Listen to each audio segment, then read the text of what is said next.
In this video, I'm going to be going over how to graph a quadratic in standard form. So that's example 1 right here. We've got f of x equals x squared plus 2x.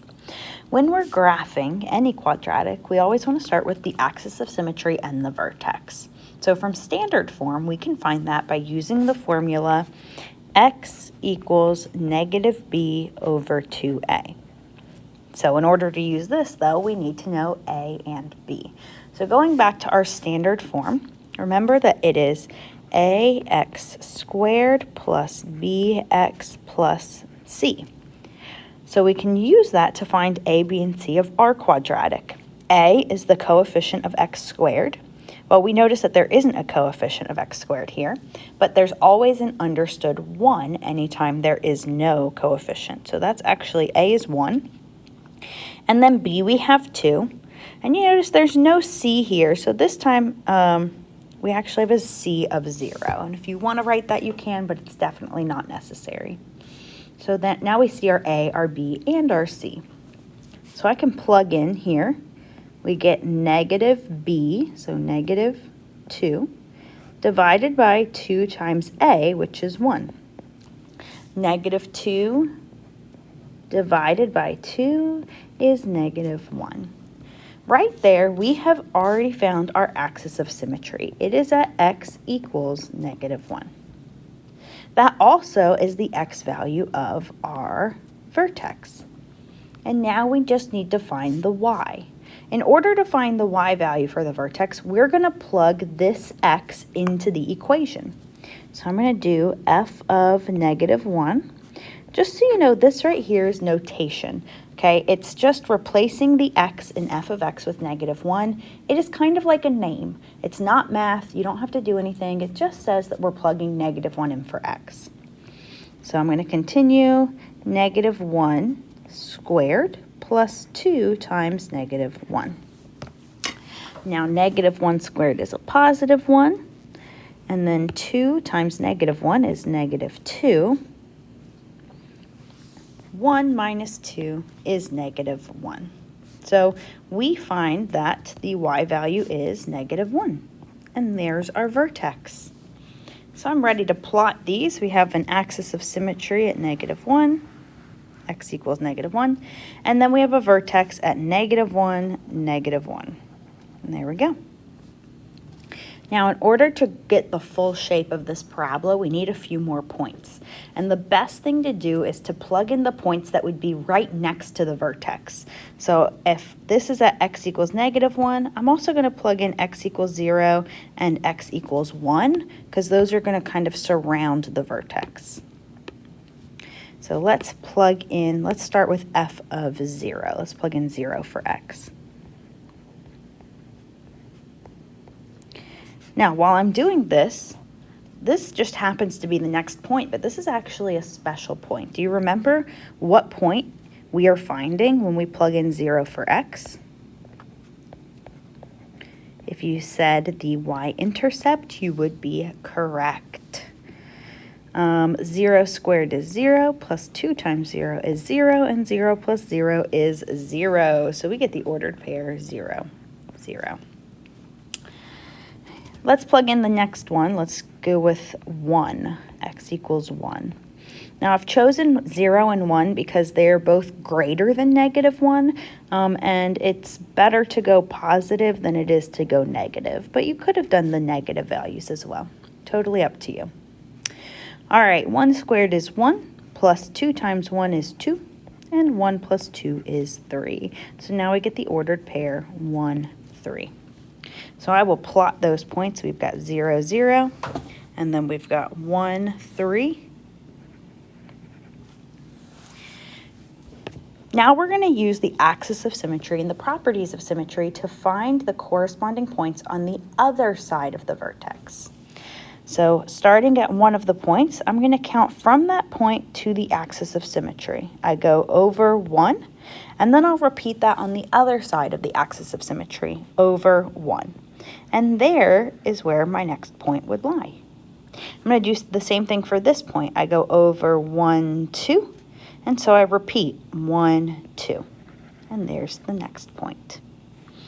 Now that I've got all my points, I'm ready to draw the curve.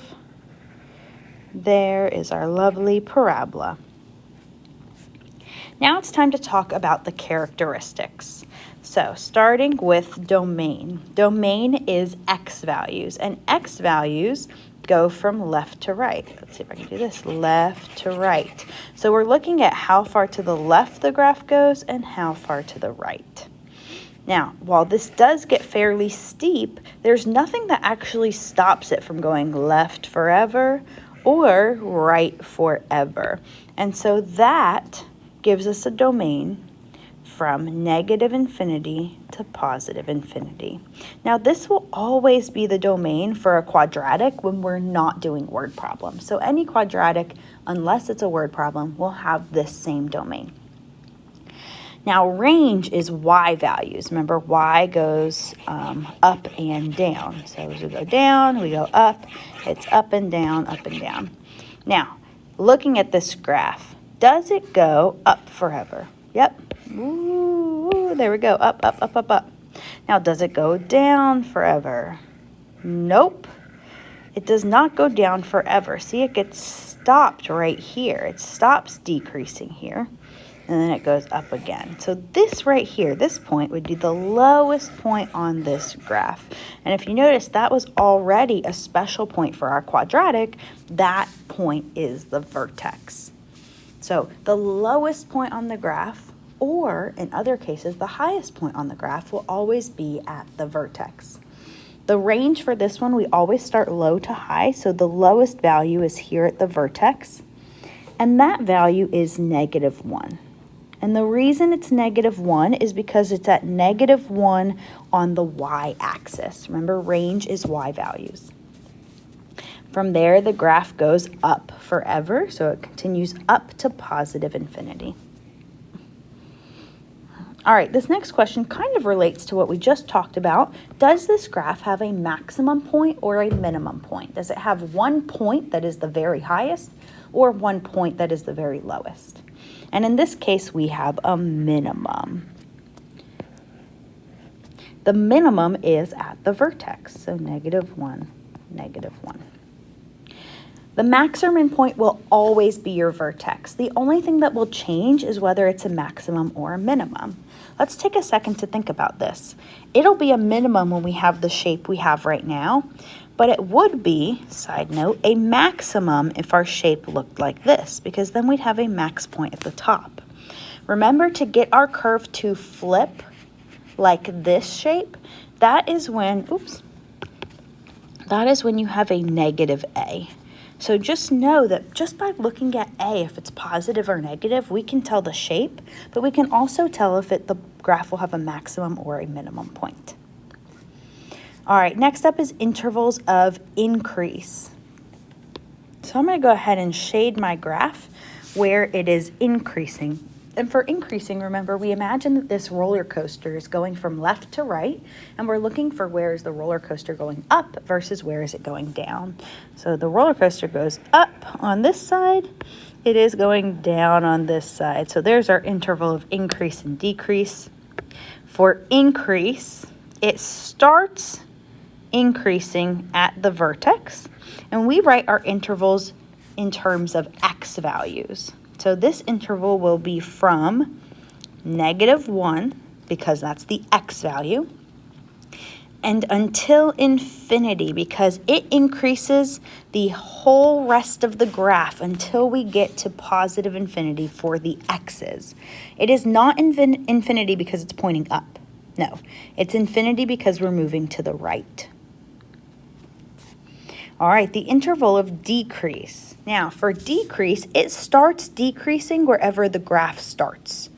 And we know that this graph, the x values start at -infinity. I know that's true because that's where my domain starts. And then it's decreasing forever, and it's decreasing until we get to the vertex. So it decreases from -infinity until we get to -1. All right, now let's talk about the positive and negative intervals. So positive and negative, this refers to the parts of the graph that are both above and below the x-axis. Positive is the y values when y values are above the x-axis, and negative is when y values are below. These intervals get broken up by the x-intercepts because that's where we cross over from being positive y's to negative y's. Our first positive interval here, it starts at the start of the graph. Again, these intervals are in terms of x values, so the x's of our graph start at negative infinity. Okay, again, that's because x values go from negative infinity on the left to positive infinity on the right. So we're imagining we're starting all the way on the left at negative infinity, and it stays positive until this first x-intercept here at x equals -2. Then, on the other side of -2, we are now negative. So we put -2 as the starting point for our negative interval. And then it's negative all the way until the next x-intercept here at 0. So our negative interval is from x equals -2 to x equals 0. All right, then on the other side of 0, it becomes positive, and it stays positive for the rest of the graph. So in order to list two intervals together, we put a little u between them. This is going to start at 0 and continue until infinity. And there are positive and negative intervals. The last thing we have are the x-intercepts, y-intercepts, and end behavior. So the x-intercepts, we really just talked about them. We've got one right here at -2, but remember we need to write these as intercepts. So that's -2, 0. And then our next one is right here at 0, 0. For y-intercept, we have 1. It actually is the same as the x-intercept. It is at the origin 0, 0. I want to point out, now these intercepts look a lot like the intervals we wrote, but they are not the same. So x-intercepts and y-intercepts, they are x-y ordered pairs. They refer to a position on the graph. But intervals, think about the confidence intervals we just learned about. Those are intervals just to say between these values. This is not an x and y ordered pair. So just be clear that an interval and an intercept, they look similar, but they they show different things. All right, finally, end behavior. So we start with as x approaches -infinity. As x approaches -infinity, that is moving to the left. And we want to know, as we move to the left, where do the y's go? What's happening for the y value? So we move left, but also we're moving up at the same time. This end here points left and up. So up for the y values would be towards positive infinity. Then we've got x approaches positive infinity. Well, that's on the right side. And as we move to the right, the graph also points up to positive infinity. Again, end behavior is another characteristic that we can tell right away just by looking at the a value of the graph. If a is positive, both ends will be pointing up, and that would be towards positive infinity. If a is negative, both ends will be pointing down towards negative infinity.